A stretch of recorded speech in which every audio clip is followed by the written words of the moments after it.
Hey, what's up? Welcome back to my channel, or welcome if you are new. My name is Daisy B, and here on my channel we talk about and debunk all the BS grifters love to spew all over their always public social media pages for the world to see. In today's video, we are actually going to be reacting to Frazer Brookes interviewing Daddy Brookes. Yes, I said it. His father, Simon Brookes. And all I can say is the apple did not fall far from the tree. Frazer Brookes is a former MLM rep turned MLM coach, because that's the typical timeline. An MLM coach will reach the top of their MLM and realize it's getting harder and harder to retain a team, and income starts to go down really fast. Then they figure out coaching. You're not confined to just train those who are in your downline or organization. You now have the entire MLM industry to, in my opinion, prey on. The reason I feel like network marketing coaches are flat out scams is because the entire MLM industry,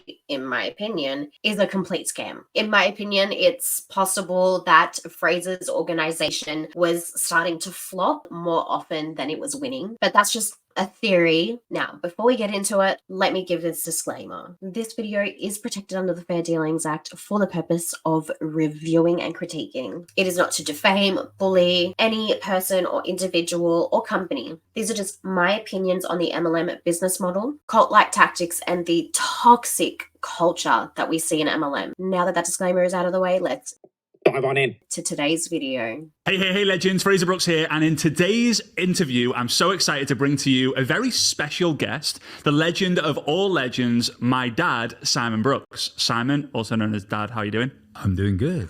I'm doing good. Very, very excited to see what's going to happen here. This is going to be phenomenal. Yes, this is the first time we've ever done one of these interviews in this sort of setup environment. Yeah, it feels a bit weird, doesn't it? I've been saying to you the last 3 days, you're getting nervous, and you're like, what's nervous? And I'm thinking he's talking about his driving on the way here. On the way here. Nervous. I don't do nervous. So Dan, I'm really excited about this because you have hundreds of different strategies that you've used over the years. Yeah. And I want to go through some of them in terms of mindset and recruiting and objections and all that. Okay. But to start with, I want to go right back to the beginning. Everyone knows. I just hate it when MLM reps, coaches use the word mindset, because it's so overused and I'm so overhearing it. My story. And my story is partially your story of you thinking that what MLM stood for and all this. So let's go back, if you can remember that far, because as you can see, 35 years the white hair's getting really, the grey, it was grey last time I saw you. No. And now it's white. It's getting white. Yeah. I'm thinking of having it all shaved off, so then you can't tell what colour it's going to be. You'd look like a bowling ball if you did that. Yeah. All right, so with that being said, let's go right back to the beginning, 1987.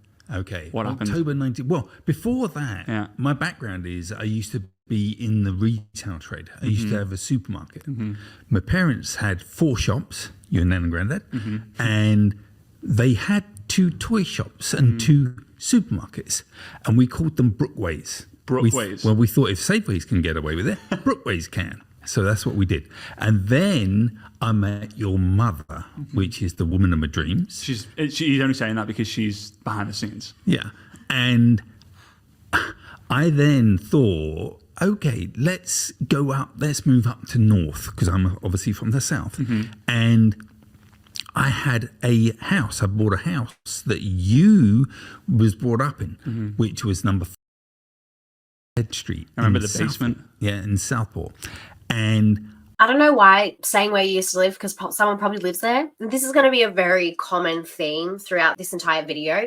They are constantly citing the exact house, number, street. Like, what are you doing? People probably live there. It's just, it makes me feel uncomfortable. I was flicking through the newspaper. We rented 5 of the bedrooms out to 5 strangers. Now, don't get me wrong.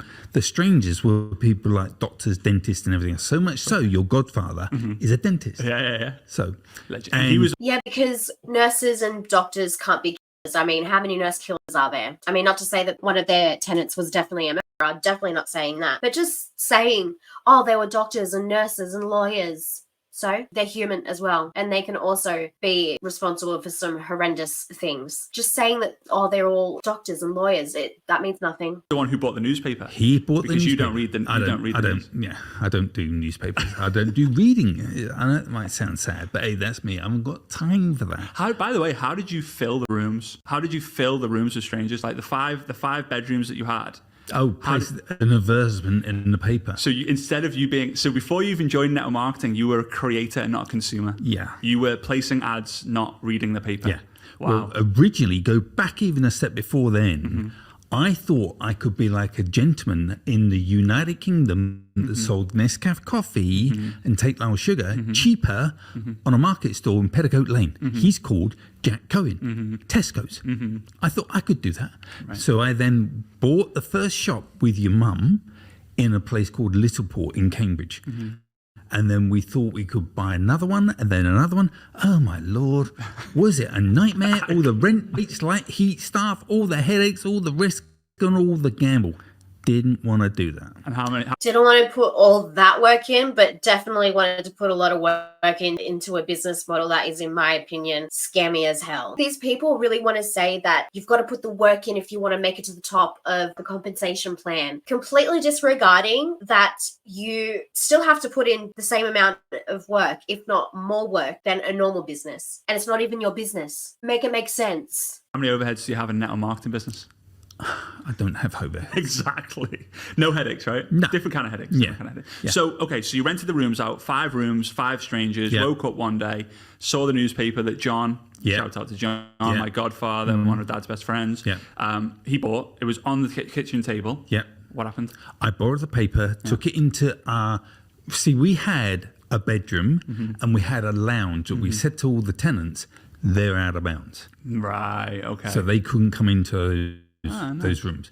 So imagine renting a room, paying rent for a room, and a communal living space like a lounge room is out of bounds for you. I have lived in share houses before personally. I do not like hanging around in the lounge room. It makes me feel very uncomfortable and I don't feel very welcome. This is why I love living alone. I can feel comfortable in the lounge. I can go do whatever I want. I'm not confined to one single room. Like, I love it. I love living alone. I am very privileged, okay? I have a really decent paying job. It's pretty out there, I'll admit. But I ain't doing a normal job, okay? I will have a full-blown mental breakdown. Lounge was a telephone. So I took the newspaper into the lounge and I made now bearing in mind this was 35 years ago. Was it one of those? Was it one of those old school phones? Firstly, could you not have put the phone in another room that wasn't a lounge room where people could get out of their room and, like, I don't know, socialize with the people that they rent their room from and feel a little bit more welcome and more comfortable? Because saying you're not allowed in here because you're running what is, in my opinion, a pyramid scheme is a f***ing joke. I didn't remember. It was so long ago. It wasn't a mobile phone. It wasn't an iPhone. It was a handheld mobile phone. No, it wasn't. It wasn't a cell phone. But it had wires connecting the phone to the actual phone. Yes. There we go. So I made. This was on a Sunday. Small little tangent. I just watched a video and it was an old phone socket and someone recorded like, what USB thing is this? They were obviously American or Canadian. I don't know. It doesn't really matter. Port for like your phone line and they're like, oh my God, what is this? Wow. Yeah, I'm old. I'm 33. So yeah, I remember having the cordless phone, doing 3-way calls, making the phone bill go up crazy. And man, did my mom absolutely fucking... I can't even imagine what this man's phone bills would have been like. Yeah. And I made 3 phone calls, all answer phones. Oh, there were multiple adverts of the same thing. Yeah. Right. So what did we do 35 years ago when you got an answer phone? I just hang on. Dude, yeah. Didn't even answer. Yeah. The 4th person picked up. God forbid you don't actually get a human being to answer the phone. God forbid. Whoever's phone rang, I am so glad that you did not answer because this man would have probably had you losing a lot of money. And told me and said to me, oh, it's about this, involved in network marketing. I said, what's that? He said, it's MLM. I said, what? Make love monthly, make lots of money. I didn't ever Scooby-Doo what MLM was. You had no Google as well. You couldn't Google it. Correct. But anyway, I was so excited because I wanted to make money. He said, well, I expect you're one of these people that pay by everything by credit card, aren't you? I said, well, funny enough, yeah, I am. He said, great, I can take your number. So I then trotted across the hall into the bedroom, got my card, came back and gave him my number. Never met the guy, didn't know the guy, and everything else. So it could have been a big. Sorry, if you hear noise, one of my rats. I don't know which one. I think it's the little baby ones. So if you hear a little rustle, it's just my baby rat. Never met the guy, didn't know the guy, and everything else. So it could have been a big. So you gave your credit card number to someone you've never met before. That is just honestly hands down the stupidest thing that you can do. You know, funny enough that the thing that he was giving money to, in my opinion, was a scam, because MLM, if it looks like a duck, walks like a duck, sounds like a duck, it's a duck. Scam. Could have been. But because you needed it so much because of the situation, right? You were hungry. And why was that? Because you were living in a house, mum was pregnant with me, and there were just loads of strangers potting around, and you're like, this. I wanted another source of income, although I was making thousands a month with rents. With rents, Yeah, that wasn't enough. Yeah. When you take the mortgage, you take all the bills and everything else out, it's not enough. And it was a big house, but it needed repairment, didn't it? Yeah. Wasn't enough money. How many shops did you say you owned? 3 or 5? Was your parents or something? Or you? This is why my generation are so sick of people in his generation saying, oh, we had nothing. We had no.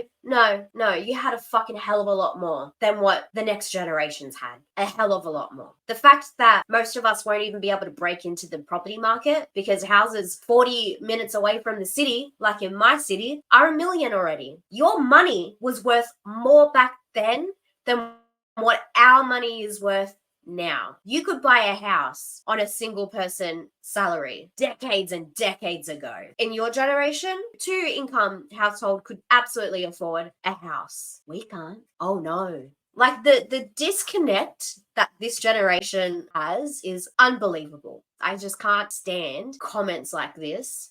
You got maintenance. Yeah.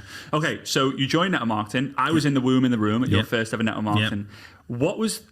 You joined before you actually... I was in the womb in the room. Frazer, don't ever say that again. Went to an event, didn't you? Because you paid the credit card. Yes. You went to that event. Do you remember the feeling now that you had there? I was excited. But because you couldn't believe what you found. This is what happened. I said to my sponsor, I said, okay. I said, so what's the fastest and the best way of building this? He said, you need to build a team. Sell the dream, build a team.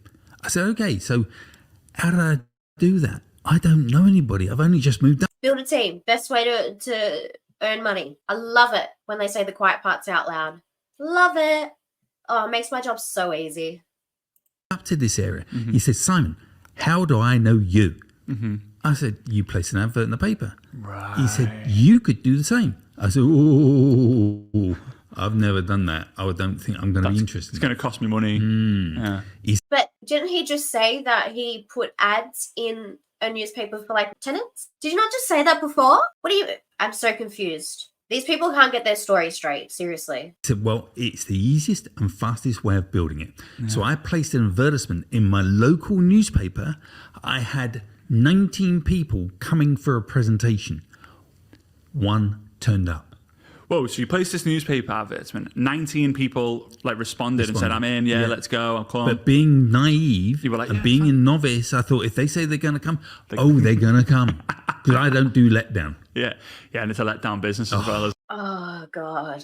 He's so cringe. Maybe they just said yes to be nice, and so you would stop pestering them because they knew that you wouldn't stop pestering them. Maybe that's why. I don't know. It's just a theory. Isn't it? What's that thing? They say sore neck syndrome. People in network marketing get sore necks because they're hanging their head out the window. Out the window looking for the people. Yeah. Sore neck, I love it.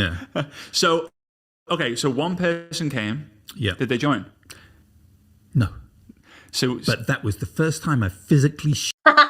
Such I'm so glad they didn't join. I think they probably saw right through the bullshit and were like, I'm just going to get out here as quickly as I can. Saw the circles. The circles. And the first time that my sponsor showed me how...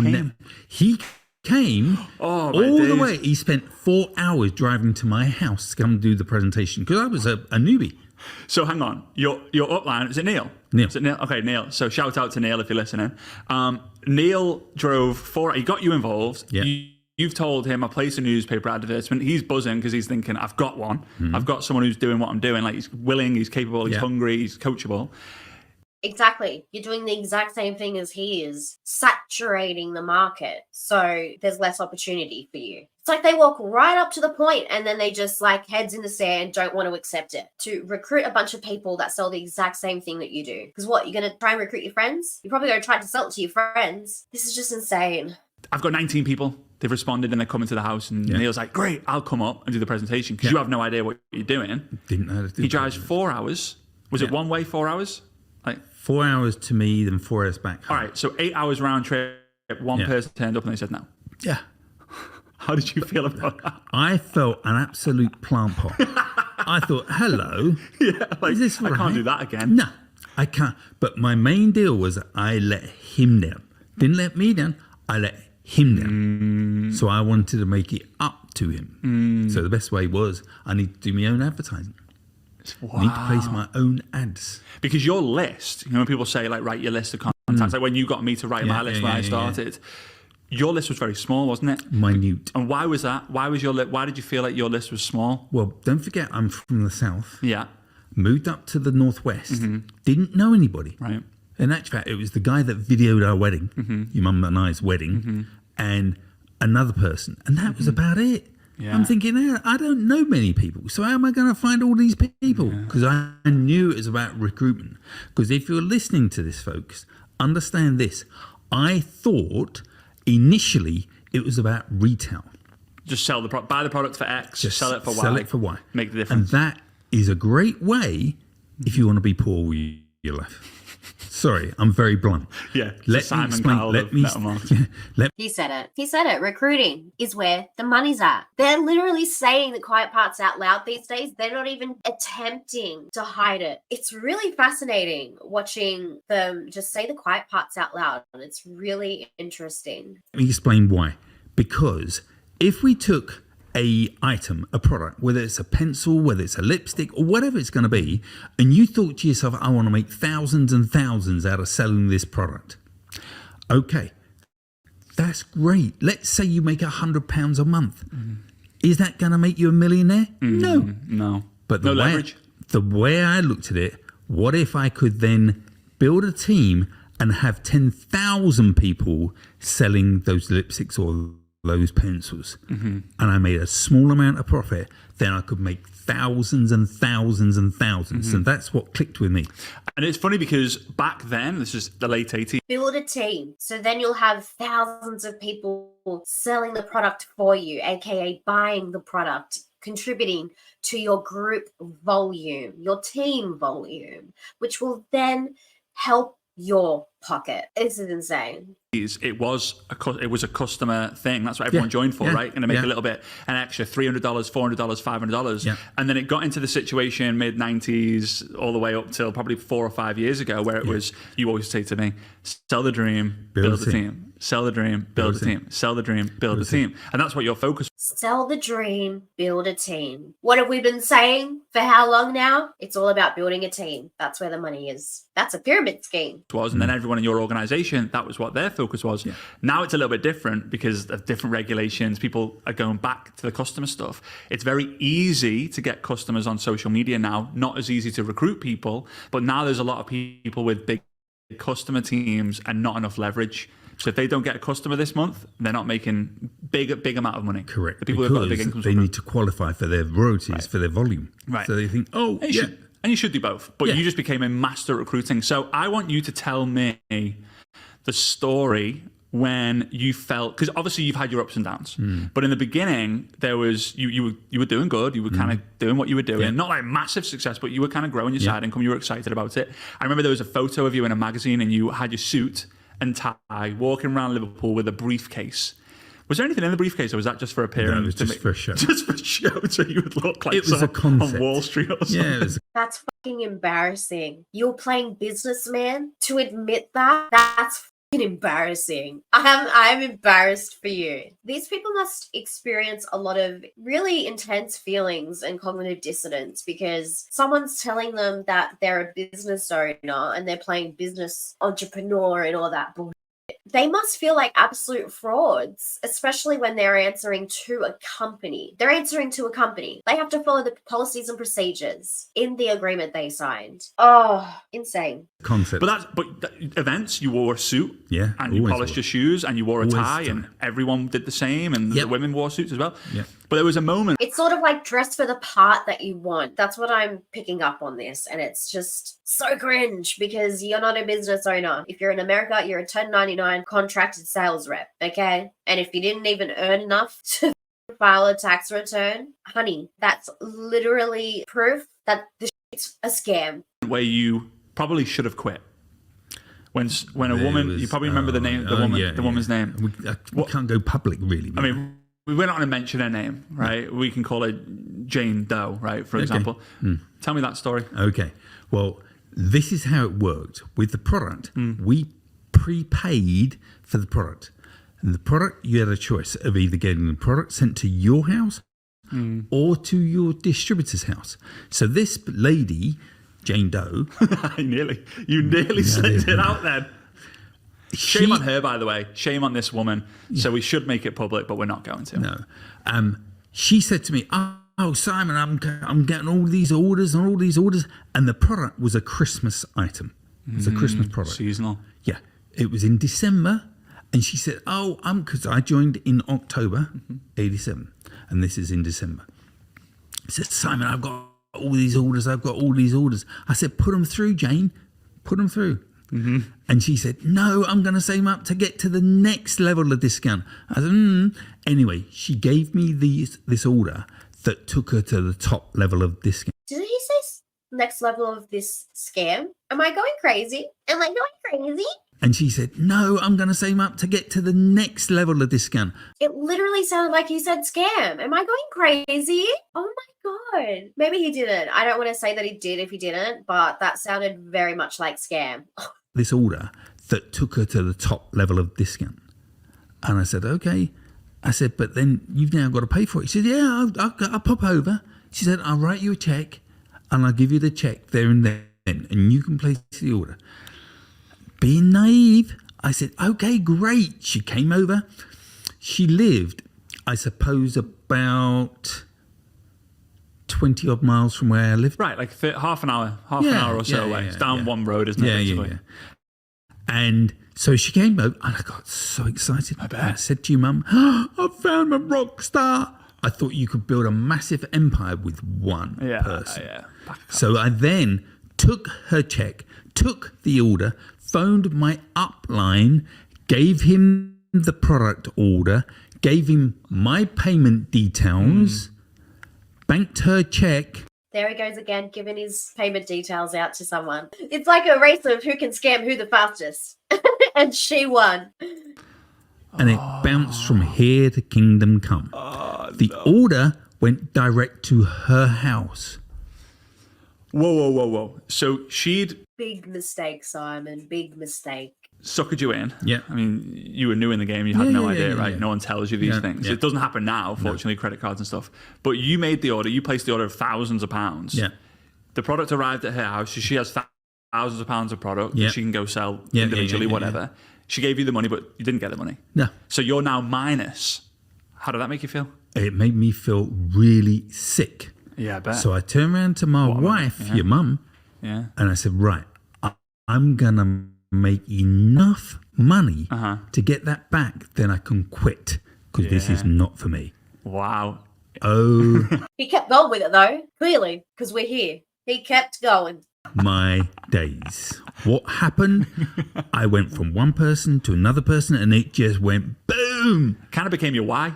Yeah, big Kind of time. became that why So of... really, right at this moment now, I'd like to thank... I'm not going to tell you her surname, but if you're ever listening to this, I need to thank you, because it wasn't for you, you silly bitch. I can't say that. Oh, I might not be here. So now, 35 years later, 14 million later, it's like made me a fortune. The Alex effect. Yeah. I love it. I love that. So you actually turned your biggest low into your Hi. greatest. And I wouldn't be what I'm doing if that wasn't for her. So I want to say a massive thank you to you. You numpty.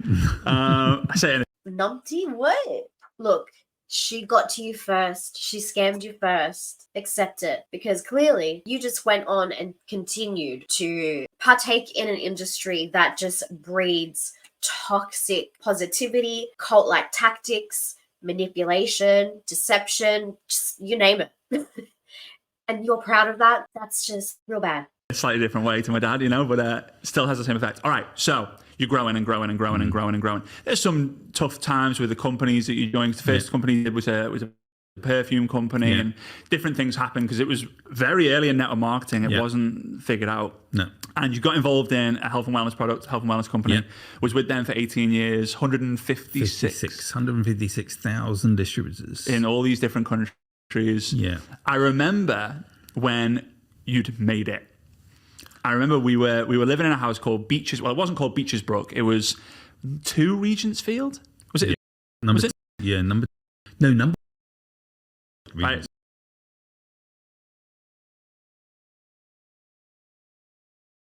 That's the postcode, so people can Google map it and you can see the house. But Dad wanted to change the name. The neighbour didn't. There was 1, 2, 3.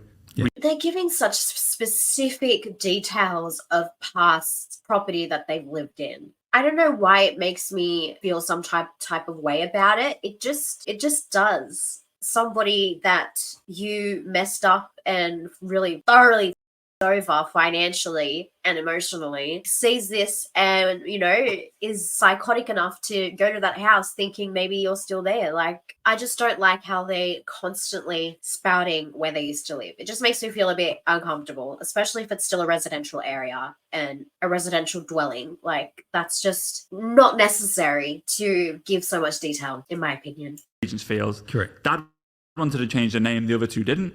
So you called it, what did you call that house? Beaches Brook. And what was the reason why you called that the house? The word beaches came with if you look at the Grand National, the biggest horse race. Highest fence in the horse race is Beaches Brook. Because you went from here, you jumped from here Yeah. to... How cool is that for a name? And then obviously Brook being Brookes. Yeah, Brook and Brookes. Same See, thing. we only lived about 500 yards from the beach as well. Yeah, So it's a double whammy. where Red Rum, Used to train. the most famous horse of all time, used to train. So it was such a great name. Yeah. Whose idea was that? Was that yours or Mum's? Yeah, mine. Was it? Was it Mum? Yeah, both. All right, she said both. It was mine. It was mine. But I remember when you'd bought a Mercedes CLK convertible. And I remember Mum got a BMW 3 Series convertible. Now today, they're amazing cars, but 18-year-old kids are driving them because of the whole finance. Back then, there wasn't car financing or loans and stuff. So and I remember getting driven to school, me and my brother. That feels like such a weird comment to make. Bunch of 18-year-olds are driving. Are you jealous that they can have access to a car like that when it took your dad scamming people, in my opinion, to be able to do that? Because I would be. I'd be embarrassed if my father did that. Made his money by deceptive advertisement. Being in a pyramid scheme, in my opinion, that's embarrassing. The roof was down, the end of the kind of term, and all of my friends were like, "Oh, what does Frazer and Corbyn's mum and dad do? What do they do? What do they do? They're not doctors, they're not dentists, they're not surgeons, they're not heart surgeons, not brain surgeons, they're not accountants, they're not solicitors, they're not lawyers, they're none of this. What do they do?"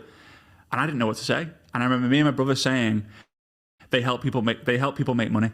Yeah. And they were like, how? We don't know.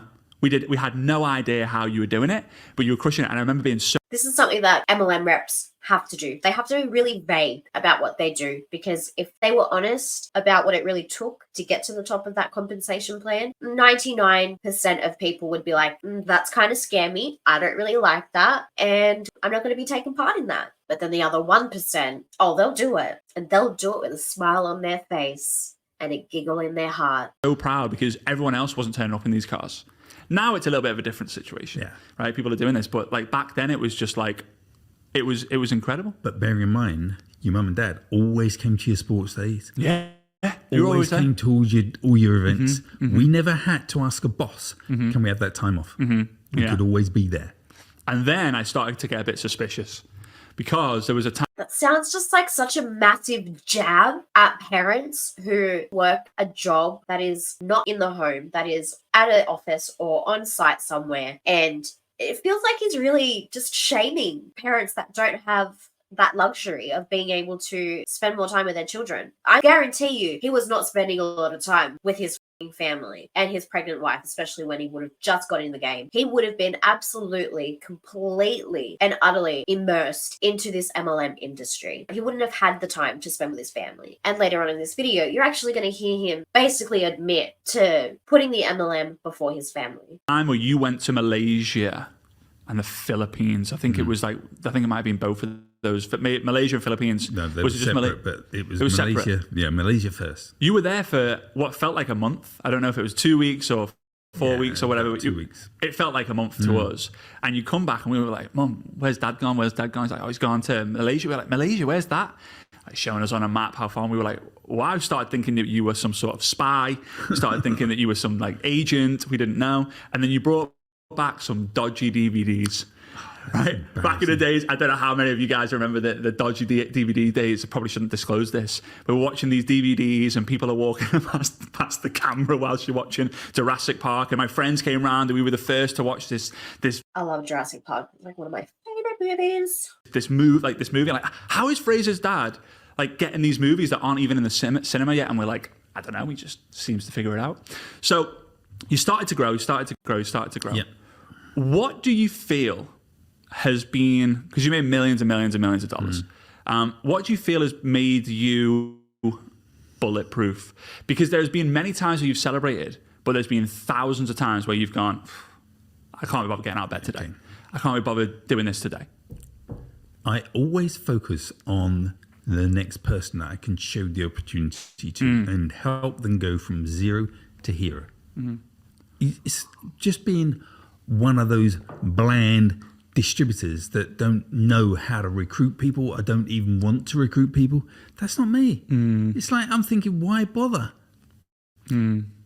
I always like to help people to get up the ranks and get them to make some physical money in their product. Yeah, because it puts money in your pocket. You help the people below you rank up. You're getting bonuses for the people below you ranking up. They rank up, then you rank up. Then you get that bonus. How much more clearer does it have to be? MLM, in my opinion, is an entire pyramid scheme industry. There is not a single legitimate MLM. There's no such thing as that. MLMs, in my opinion, are pyramid schemes parading as MLMs, which, in my opinion, there are no such thing as legitimate MLMs, but I digress.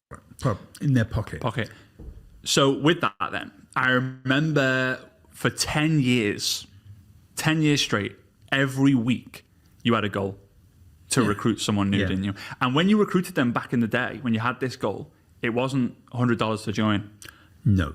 How much? All those people came on board as what we called instant direct. So it means that they qualified at a certain level. And how much is it? £2,500 worth of product. £2,500, which is like nearly, it's like $3,500. So for the people listening who are thinking, oh, I'm struggling to recruit one a month, one every 3 months for $200, there's obviously something in their mindset or their skill set. That's insane. And he just said mindset. Let's see what he has to say. This is just ridiculous. That they're not doing, because you're out there with no social media, like getting one a week, and you did one a week every week for 10 years? Yeah. 520 people in 10 years. 524 people in 10 years. Do you remember the process? Yeah. So I'll tell you from my perspective, and then you can kind of fill in the gaps what was happening. I remember there was 3 things that you would have on your desk. You would have the phone, a piece of paper, and a pen. And you would obviously place the advertisement, and you would expect, was it like 30 to 40 calls a week? Yeah, about that. That you would place an advertisement in the Daily Mail, was it? In the Mail on Sunday, whatever. Yeah. And the phone would ring. And if the phone rang, we knew in the house, like, it's game on.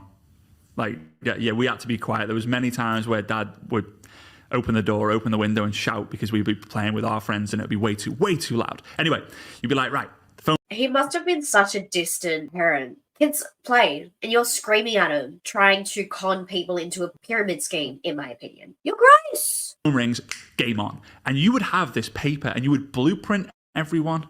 Yeah. Why did you do that? Well, I learned real fast that if you're going to rob a bank, okay, the first thing is you need to get the blueprint. A shotgun. Oh, okay, No. a blueprint. Oh, yeah, Blueprint. And you need to work out your escape route. Right.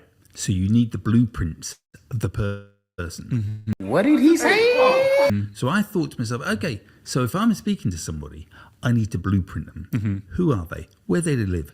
What's the background? Have they got family? Have they got children? What is it? And I need to find out person after person after person after person. Find out everything from them. In actual fact, I found some of the sheets going back about a year or two ago. No way. And I couldn't believe all my copious notes on each and every individual. Copious. Yeah. Good word. I know. I was quite surprised. Yeah, I know. Me and Dad try and keep it simple. That's psychotic. And they're just smiling. People are not blueprints, Simon. They're humans. It makes me really uncomfortable how these people use such terminology like this example, blueprint. Humans aren't blueprints for you to crack the code on and see what their pain points are so you can manipulate them so they can join the company. This is stalker level shit, in my opinion. This is not normal. It's a MLM. Get the fuck over yourself. Yeah. So using fancy words like copious is a bit, it throws me off sometimes. Yeah, well. So I remember you would write the name, their phone number, because you always said if you don't get their phone number, they're a suspect. But they're a prospect when they give you their details. If not, they're a suspect. If you give someone a business card, they don't give you one back. Forget it. Suspect. Yeah. Right. So I remember Seriously, this is psychotic. This is not normal behavior. David Jones, for example. David Jones, his phone number, his email address, if he had it at that time. And it was like 2 kids, Bob and Sarah, has been in network marketing for 17 years. This is the companies that he's done. And then you would give a score out of 10. Yeah. So you would, and I'd be like, why have you given them a score out of 10? How do you know? Because in weeks to come, you won't remember that conversation that vividly. When you've done so many. Yeah. So you need to make sure, were they a 1, were they a knobhead, or were they someone good? Are they a 10? So what I tended to do. He rated them. He rated the phone call. This is what 16-year-olds do in high school. Who's the cutest and all that shit? Who's the funniest? This is psychotic. What are you doing? Acting like this. This is not normal. This is really fucking troubling and concerning behavior. And you think it's totally normal. Or because you've made, 14? Were you implying that you've made 14 million since being an MLM? That's nothing to be proud of. My God. When I sent the information out to them. Which, by the way, remember that because I want to talk about that process. But when you sent the information out to someone, I then set up a meeting where they had the time for the information to be sent to them, for them to read it, and for them to give me a call back. Now, I realised for me to call everyone back would be a nightmare. So I needed to put a system in place where I got those people, I gave them a hook. To ask them to give me a call back. So let's talk, this person's called John. And I'm speaking to him on a Monday because the business to business in the mail was on a Monday. Right. So I put a system in place where I got those people, I gave them a hook to ask them to give me a call back. So let's talk, this person's called John. And I'm speaking to him on a Monday because the business to business in the mail was on a Monday. Right. So I said, okay, John, this is what I'm going to do. I'm going to send you all the documents that you can make an intelligent decision whether you think it's going to be for you or not. Does that sound fair? Magic. Then he turns around. Yeah. Okay. Now, if I... Did you actually give him all the information, though? Because you guys do not have a good record when it comes to being transparent about the actual terms of service and being a part of the MLM. You're not upfront about it because they always leave things out. They won't tell you about the auto shipment or that you need to be on the auto shipment to get the discount. Otherwise, you're not going to get it. I send it to you on a Monday, put it in the post on Monday, It will then get to you by at least Wednesday. You can then spend, let's say, Wednesday evening going through it all. Could you give me a call back, John, on Thursday afternoon or evening? Which is best for you? Oh, it would have to be, by the time I get in from work, it would have to be in the evening. Okay, let's say 6:24. Does that sound fair? Always so specific. Yeah. He said, yeah. Now, I said, John, when you call me back, can you please put in your notes, I would like to offer you a business proposition. Give him a hook. Otherwise, why is he going to call me back? Oh, yeah. I definitely will. Okay. Now, did they all call me back? No. No, yeah, of course. So what did I do? Do I just leave them and forget them? Never. Yeah, always follow up, yeah. Always follow up. So, but this is the question. Remember, no doesn't mean no. It means not right now to these people. Double speak. They love to change the meaning of words, don't they? I asked them. So let's go 6:24 was the callback time. So I'm going to leave it around about 10 minutes. So I will phone him back and say, John, I'm really, really sorry if you try to call me. I was just manic. My phone was rammed. Oh, yeah. Sorry about that. It wasn't rammed. No. He didn't have a clue. Yeah, because he never phoned. Because you know he didn't come. You didn't call. So What a fucking lying, manipulative a-hole. This is what we're talking about when we're talking about manipulation. They are never being 100% honest and transparent with us. They're not. And to think that they are, it's very naive, and it's possibly going to put you in a really bad financial position. Oh, like he's admitting to being deceptive and manipulative, in my opinion. He's being a self-admitted manipulator.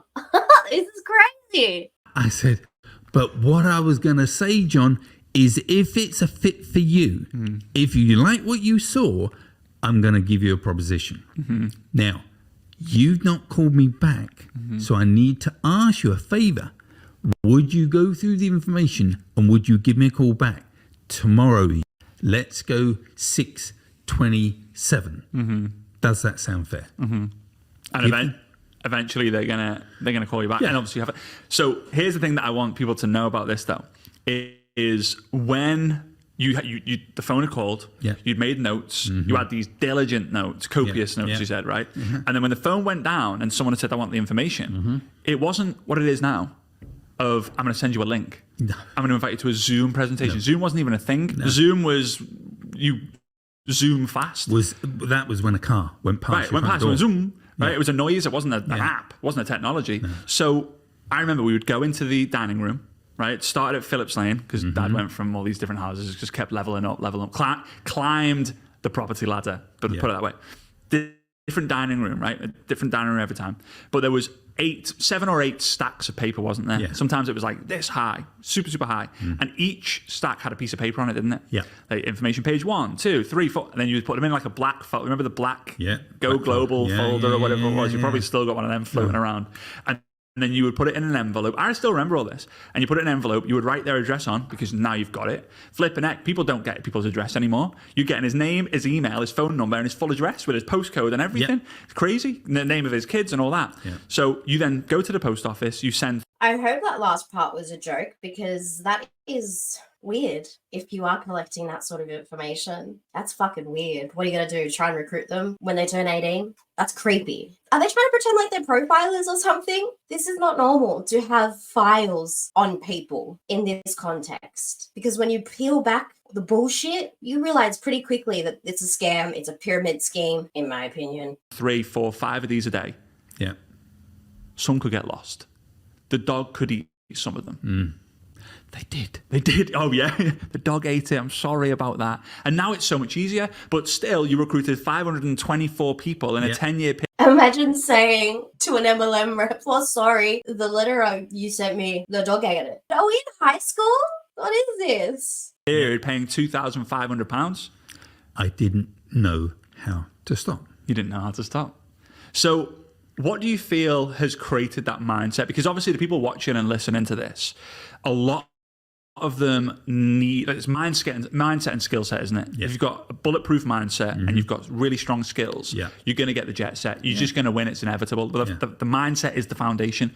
What would you say to the people? You're not just going to win though in an MLM. You're not. Just because you believe that you could make it to the top of a compensation plan doesn't mean jack shit. Because at the end of the day, you're going to have to be deceptive. You're going to have to tell half truths. Because if any of yous were truly honest, nobody would join. But yous lie, yous manipulate, in my opinion. Listening and watching, what's been some of the things that you've implemented in your day-to-day life, or what's some of the things that you do that just allows you to be the most consistent person I know? Because you're obsessed. Yeah. Maybe that's... Well, even though we're here with you in Dubai, I'm still thinking about my business. I'm still doing messages and everything else. I permanently prospect people. Now, I'm very, very strong using WhatsApp. I think WhatsApp was made for network marketing. 100% was. 100%. Oh, it's phenomenal. I am convinced Mark Zuckerberg is a network marketer. Yeah. Because he's created his goal. He created Facebook. Yeah. And the goal for that was to connect the world. Yeah. Duh. That's network marketing. Yeah. Connect the world. Then he creates this other goal with groups. I want to connect the world to a community. Network marketing, greatest community there is. Yeah. Right? It's made for it. But okay, so you use WhatsApp. Yeah. Why do you use WhatsApp? Because when I send a message to people on WhatsApp now, I know if they've watched it because you get 2 blue ticks. 2 blue ticks. Yeah. So then, okay. Then I know if they've sent it, if they've done it. Now, people say to me, yeah, but I don't know many people, Simon, I've gotten involved. Well, okay, what about this then? You're out and about and you're seeing a plumber's van. They have a phone number on the van. Let's go English. Let's say it's 0165249 or whatever. Well, you know, WhatsApp, you take the 0 off, you put a plus, you put 44, and that's a WhatsApp. Yeah. So send them a WhatsApp or call them and say, hey. Sorry, that's a joke. That's a joke, and I can't tell that joke. Dad has this joke, right? He's not going to tell it this time. He's going to tell it another time, but it's... Please don't, because it sounded very creepy. But as soon as you can't say hey like this because... So, anyway, I saw... No one watching or listening is laughing because they don't know the joke. They haven't got a clue. But I'll tell it to them... Later. Later. One day, yeah, one day. So I would then turn around and speak to the plumber. Yeah. I saw your advertisement and I just wondered, are you open to making an additional income or do you just do plumbing? Full stop. What do you do? Now they're going to give you an answer. They're going to say, oh yeah, no, I'm only into plumbing. That means they're closed-minded. Yeah. Then you're going to get a percentage of people that say, oh, Just because they don't want to accept your opportunity doesn't mean they're closed-minded. Maybe he just really likes what he does. He doesn't have time for another job. Essentially asking him to work for free. And why are you telling people to message people's businesses about a fucking financial opportunity? That's just weird. So weird. oh yeah, I'm open-minded. What do you mean? Okay, well, I've got a video I'd like to send you. Would you allow me to send you a video? It will change your life. Take 4 minutes out of your life to take the rest of your life off. Yeah. Does that sound fair? There's that magic sentence again, that magic question. Really? Work for what? 4 hours? What? Did we really expect these people to make much sense? Really? Did we? Of course not. That's expecting too much. So, and the thing is, as I've learned over the years and what you've taught me is that people with the closed minds have the most open mouths. Yeah. So they're like, oh no, it sounds like one of those blah, blah, blah, blah, blah, blah. But the people who have the open minds are like, Don't ever make that gesture with your tongue ever again, Frazer. That was fucking creepy.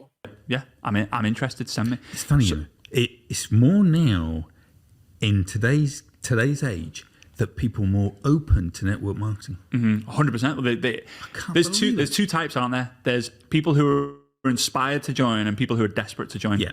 You were desperate to join. Yeah. I was inspired by you to join. So I was like, well, he's crushed it. I can do this. Yeah. So during COVID, people needed to do it. Then people were crushing it in COVID. So then people were like, people are making loads of money. So that put fuel onto the fire. But now with this recession coming, people are now desperate. Like, I need to make more money. My fuel prices have gone up. Everyone's got their own reasons for doing that. So what I love about this, though, you have a very secret strategy. They always want to use, oh, you want to make an extra $2 $200-300 a month. That's not a lot at all. My rent has probably gone up about that much in a month. Like, what? It's a very special strategy, and hardly anyone does it. And it's very powerful. So you told me, you said that it's much easier to get someone to give you their number when you say, hey, what's your WhatsApp number? Instead of saying, what's your phone number? Yeah. Because phone number is private. Scares people. It does, doesn't it? It does. A WhatsApp number is your number. What are you talking about? If you have their WhatsApp number, you have their number. What are you talking about? You make no fucking sense, man. So, but you do something. When you get someone's number and you send them on WhatsApp, you save them and you put them into what's called a broadcast list, don't you? Yes. You still do this, don't you? All the time. All the time, right? So for those of you who are listening and watching, This broadcast thing is going to piss you off, and he's going to reveal very soon why. a broadcast list is where you put the numbers that you have in a list. You can have up to 256 people, I think, per list. Yeah. And when you send a message to that list, it goes me to Simon, me to Bob, me to Mary, me to Samantha, me. And if they respond to it, it comes straight to me. Yeah. So it's like me sending... But none of the others can see the message. Yeah, so it's a private message, but you're sending it to many. It's like an email broadcast, Yeah. but people don't check their emails all the time. They check WhatsApp all the time. So you find a plumber. You call this plumber. How do you know they don't check their emails every day? I pretty much check my emails every day. I certainly don't check my WhatsApp every day. Like, what? Maybe they just don't want to answer your email. Maybe that's the thing. And again, people can message the plumber, or you find someone on Facebook. Could be a decorator, it could be an electrician, it could be anyone. So the first step is, how do you generate the number? First one, you driving down, or you're in the supermarket, or you find a flyer in a shop window, whatever, you contact that person. Or you do posts on social media. Every day you just wake up, you put a quote on, you put something on, a photo on, and anyone who comments, you don't mess around. And for those of you out there who've commented on one of my dad's posts, you will have received something where you basically look to stop messing around in the inbox, and you just basically say, message me on WhatsApp, here's my number. Or I also do the other thing where I go to birthdays, friends' birthdays, and I send a birthday message regarding the opportunity. You know, I have an opportunity. I've got somebody this age making this amount of money. Are you open?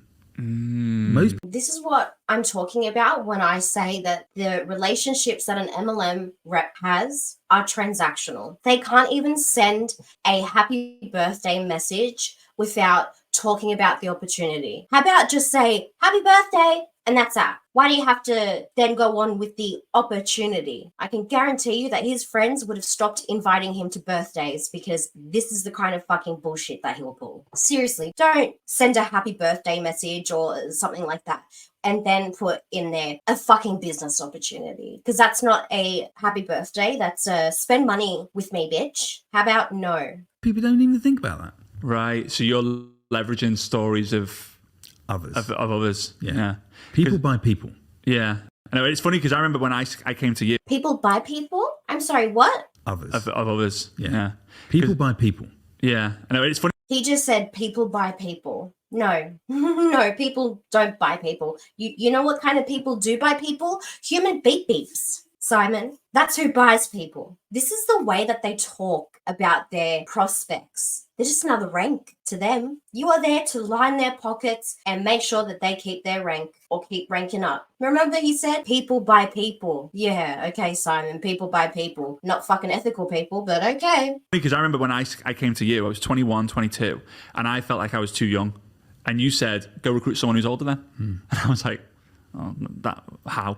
And you were like, well, I come to you for different technology things. There are people out there who are going to want to join you because you know more about social media, you know more about the internet, you know more about technology.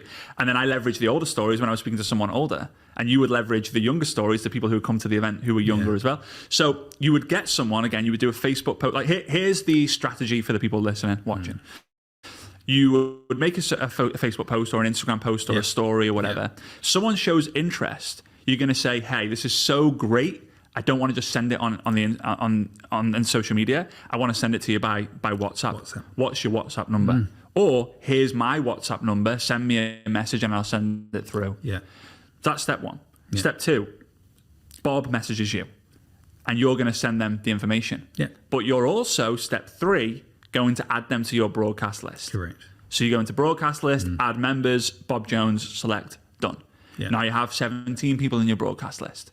The final step is what you do with the broadcast. So what are you sending in the broadcast? Are you sending testimonials? Are you sending presentations? Are you sending videos? Are you sending images? What are you I doing? will send like a 4-minute video.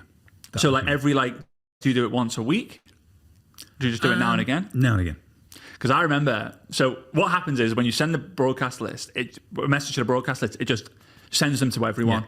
Yeah. And when someone replies, you get a notification on your phone. Yeah. But you use WhatsApp on your computer, don't you? Yeah. And for those of you who don't know, you can go on web.whatsapp.com. Yeah. You can scan a code from your phone and you can have it on your computer so you can just work from your Yeah. computer. But I remember being at your home in Formby, amazing home, by the way, guys. Dream. You had many dream homes, but I would say the third, Philip's Lane was a dream home for many. You shared the story about your team leader coming around and being like, whoa, and you were like, we're just about to move.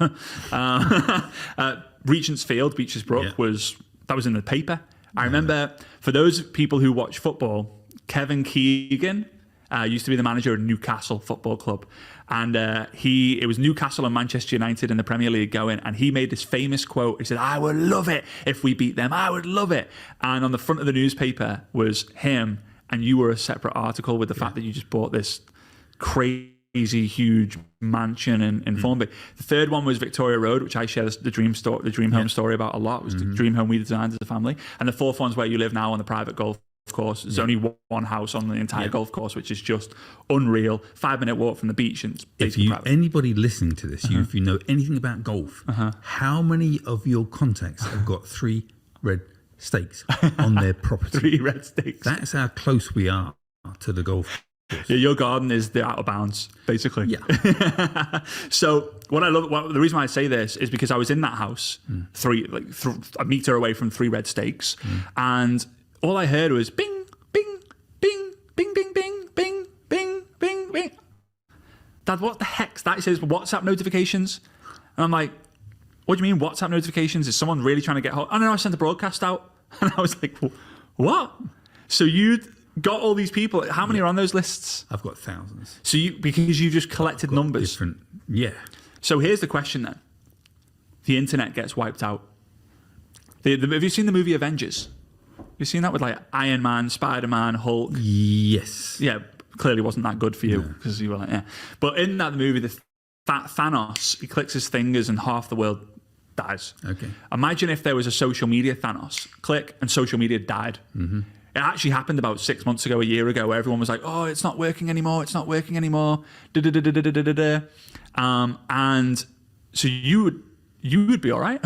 Yeah. Because you have thousands of phone numbers. Many thousands. So the question I have for the people out there, That's really creepy. So he's just been accumulating people's private information and hoarding it for years and years and years. Like, what? Like, I get that social media and this whole society that we have is not going to last forever. He's like proud that his weird, totally not normal behavior has put him at an advantage in case social media becomes null and void. how many phone numbers do you actually have? Because if they have none, their business is solely reliant on social media. Correct. So how can people do this system themselves? How can they get the broadcast messaging working for them? Are you simply just posting anything on social media? You're in Dubai at the moment, so you're posting lots of photos of being in Dubai. Well, that goes on my Facebook. Yeah, that's Facebook. You don't use Instagram, TikTok. You got YouTube, but they're kind of unlisted. So you're all in Facebook because you find it the easiest for you to just do. Okay, I'm going to share something with you. Oh, that's no. a little bit embarrassing.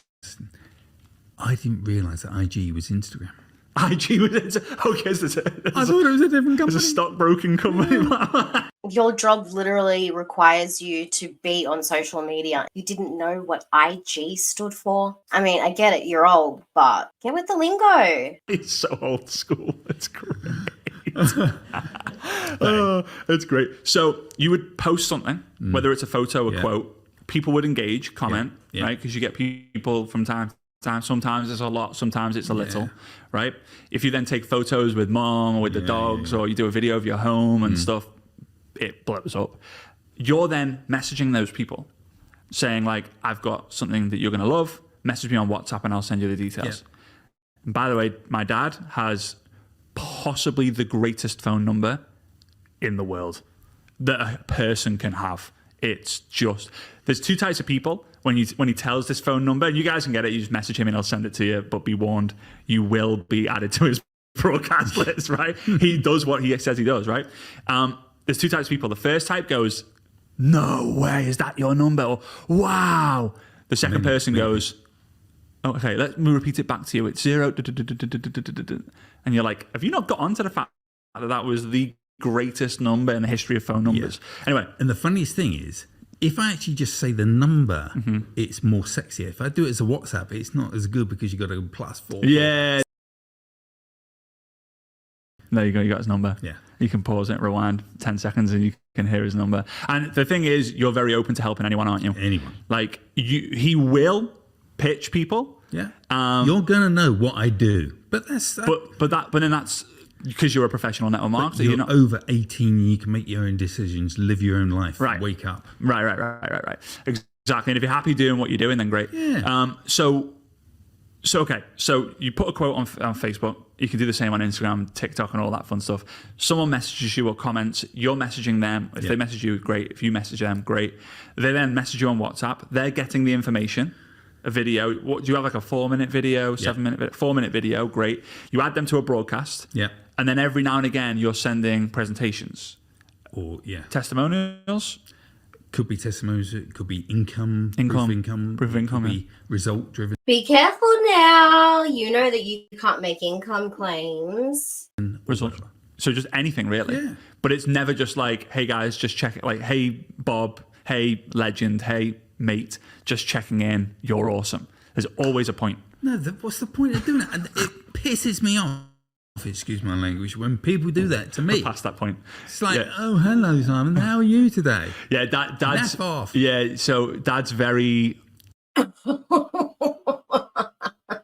You must have so many true friends, Simon. My God. Imagine being interested in how someone is going with their life and then them being annoyed at you for seeing how you are. How's things? They're mad at that. Wow. The absolute arrogance of this man. I can absolutely see where Frazer gets it from. Direct. Very, very direct. To the point. There's no point in faffing around. You haven't got the time, because you haven't got the time for it. No. Because you'd rather build a relationship when someone's in. Correct. Right. And then other people do it different ways. You would rather start relationships with people that actually want to partake in your opportunity. I just wanted to make sure that we got that straightened out. So you don't actually want friends. You just want recruits. That is just wild that you're openly admitting to this. You don't want friendship, do you, Simon? You want a fat wallet. What a piece of shit. So the assignment for people who are listening is to start implementing or start finding out how you can take the social media contact offline. What I mean by offline, WhatsApp is still owned by Facebook or Meta or whatever. But when you have their WhatsApp number, you have their phone number. Yeah. So go back to the basics. Build, what was it called? A Rolodex?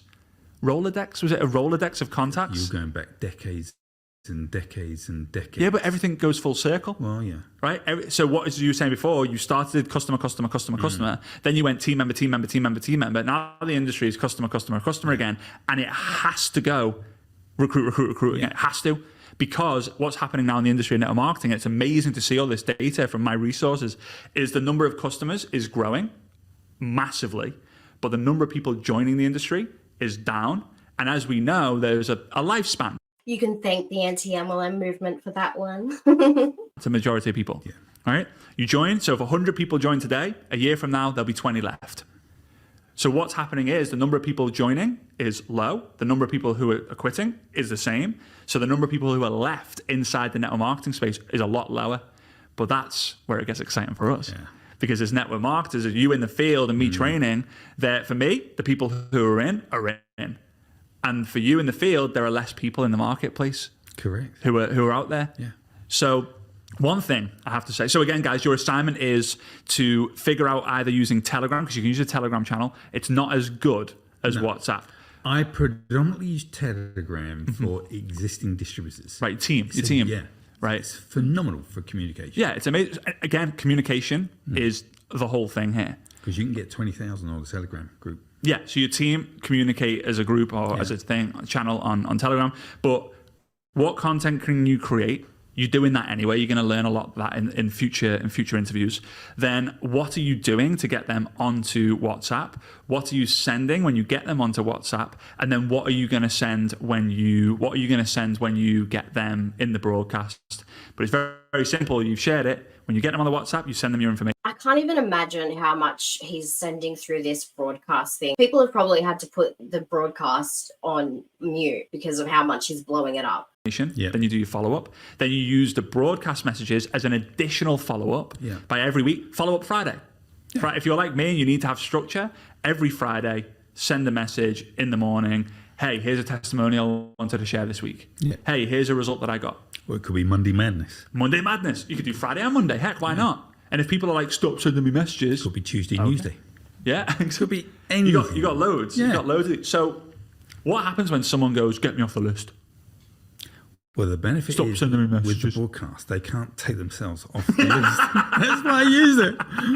When they're in. I told you it was going to piss you off. You can't take yourself off it. I would be so furious if somebody put me in a group chat or in a broadcast, as he likes to call it, and not be able to remove myself. I would be fuming, absolutely fuming. And he's giggling like it's funny that people can't leave this broadcast system. You are an absolute creep.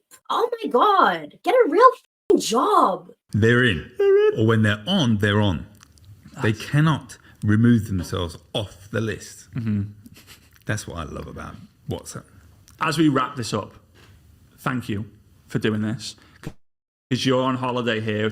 Technically, we were supposed to be looking after the baby. Yeah. She's 5 weeks. Gorgeous. No. What happened to that time freedom, guys? You're in Dubai on an amazing holiday and you went to this much effort to hiring a space in Dubai just to do this podcast and take precious time that your family would be spending with you away from them. This is not a lifestyle to be envious of. This is a lifestyle to cringe at. She's biased. Yeah, you're bad. She looks nothing like you, hence why she's very gorgeous. Very gorgeous. Spend time with your fucking grandchild instead of on this fucking pathetic podcast. Can you say very gorgeous? You can't say that, but anyway, we're saying it here. Thank you for everything. Thank you for, because a lot of the people who are in this community and who follow me and read the books and stuff, they will know a lot about your story because I talk about your story every time. I think every point that I share has a story related back.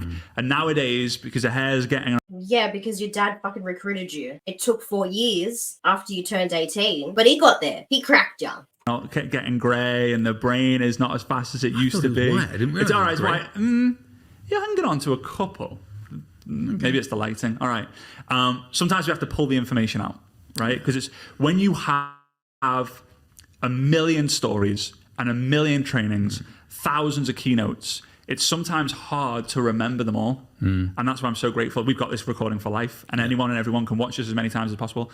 Before we go, I have already watched this far too many times to count, so thanks, Frazer. What is something that you would like to say to the audience? What would you say has massively helped you? Because for me, you have mastered the art of separation in terms when everyone's taking a Saturday morning off, you ain't. When everyone's watching the football on a Sunday afternoon, you ain't. If the phone rings and you're at the dinner table, you're answering the phone. While we're on that subject, I do have a phobia, and it really pees your mum off.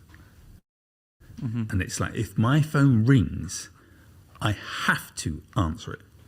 Not, I get around to it afterwards. Simon, dinner's ready, dinner's on the table. Be there soon, love. Why? I know. For people that brag about having so much time freedom they don't know what to do with, you can't even sit down for half an hour to have dinner with your family. That's sad. You didn't get time freedom, okay? You got location freedom. I'd be pissed if he was my man and just constantly on the phone. Why? I don't want to miss a call. I don't want to let somebody down. But if you go really deep rooted, at the beginning of this, you said you'd phoned 3 people and all 3 of them went to voicemail. Yeah. You put the phone down. The 4th person answered. Yeah. And now you were in that person's business. You could miss a superstar. You were in that. So that's probably the deep rooted behind it. Here's the funny thing, guys, as well. The person that recruited my dad into network marketing ended up joining my dad's team. Yeah. So if you he emigrated from North Wales to Australia. Wow.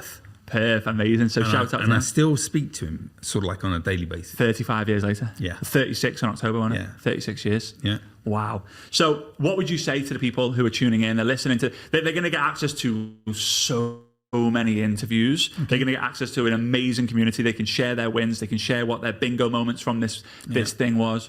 What's something that a lot of people listening in are probably either trying to get that shortcut, trying to get that secret, trying to get that strategy, but maybe it's something that's missing. Maybe it's belief. Maybe it's mindset, vision. What is it? Belief is possibly one of the most important things, but you need to create a magnificent story. Now, for you to do that, you might need to go to your upline or to your uplines. These people are just professional storytellers, professional manipulators, in my opinion. MLM reps always want to use their personal stories as a way to tug at people's heartstrings to get them to listen in on the video or whatever it is they're watching so that they can more easily be manipulated, in my opinion, into thinking that the opportunity is awesome. Look what it did for this person. But the reps are always going to be leaving out very critical information. Upline. Or to your upline. Get to somebody that you can communicate with and you can turn around and say to them, can you help me package a really good story? And if you haven't got a reason why you joined the company you're in now, you need to wake up and shake up. Well, yeah, I mean, network marketers are professional problem solvers and professional storytellers. Yeah. And I will leave on this because for me, What'd I just say? Professional storytellers. it was one of the funniest moments ever. So my dad is like, what do you call the dictaphone? You're kind of like a dictaphone in a good way. Whereas I can press play and the story that comes out of the dictaphone will be exactly word for word your story. We went to, was it Las Vegas? Yeah, there we go, Grand Canyon, right? So we're in Las Vegas and 3 of my top leaders are in the car, me, you, Mum, and another top leader, right? Yeah. So all in the team, and we're one big family. We had something called the Leadership Advisory Board, where it's like an inner circle, and we'll talk about that in another episode. But we're very, very close. And by the way, it's a big minivan thing, so there's a lot of people in this car. We're not on the roof and in the boot. And we drive from Las Vegas Strip all the way to Grand Canyon. We have the day in Grand Canyon, living the dream life with all our friends and our family and our inner circle. And as we're driving back, your phone rings. I think you were in the front driving with Alan. Alan was driving. I think you were in the front. And you were doing a presentation. And your story was so word for word. Me, Sergey, Alan, Manesh, Mum, Caroline, all the people in the car were literally saying your story as you were saying it, so much so that you should have just put it on speakerphone and let us do it because we'd heard it so many times. So this is so troubling. That's not really a good thing in this context because in my opinion, you've just learned how to manipulate people with this story. It's so gross. Classic, what gets repeated gets remembered, what gets remembered gets repeated happened because you had this amazing story and you just tell it to everyone. Yeah. And I love that about you.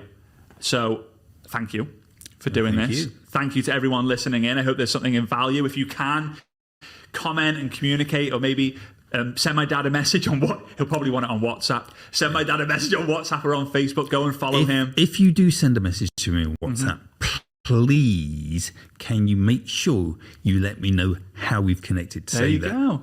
Oh, I heard you and Frazer on an interview. But hey, don't just ask a message. Simon, what do you think is the best for your favourite colour or whatever? I don't do crap. Just to let you know. Now, you might think I'm brutal. You might think I'm direct. No, I think you're a money-hungry scammer, in my opinion. But go off, bro. Yeah, I am. I'll tell you this. Something I've learned and what I've appreciated about you, and we'll sign off, is in order to be a mentor, you have to sometimes be a tormentor. And you've tormented me over the years but it's the best thing that ever could happen. You always said to me, Fraser, I found myself unable to collect the words that best describe how I'm feeling right now, because there's been so many unhinged things said in this video. It's crazy. My God, these people need help. your biggest weakness will be that people are going to walk all over you. Yeah. And now I don't stand for any of it. And that's because of you and many other things. So I appreciate you. Thanks so much for listening. You're Guys, welcome. if you've been tuning in, do me a massive favor. If you're Oh my God, thank God that was over. Oh my Lord. The analogy with the whole robbing a bank thing, like, what? These people are so unhinged. They're becoming more and more unhinged as the years go by, and it's not going to get any better. Anyway, if you made it this far, thank you so much for watching. I really do appreciate it. Please like, subscribe. Let me know in the comments down below what you think about this interview with Frazer and his father, Simon Brookes, because the apple does not fall far from the tree, that's for sure. Anyway, I hope you have a lovely day or night whenever you're watching this, and I will see you on the next one. Bye!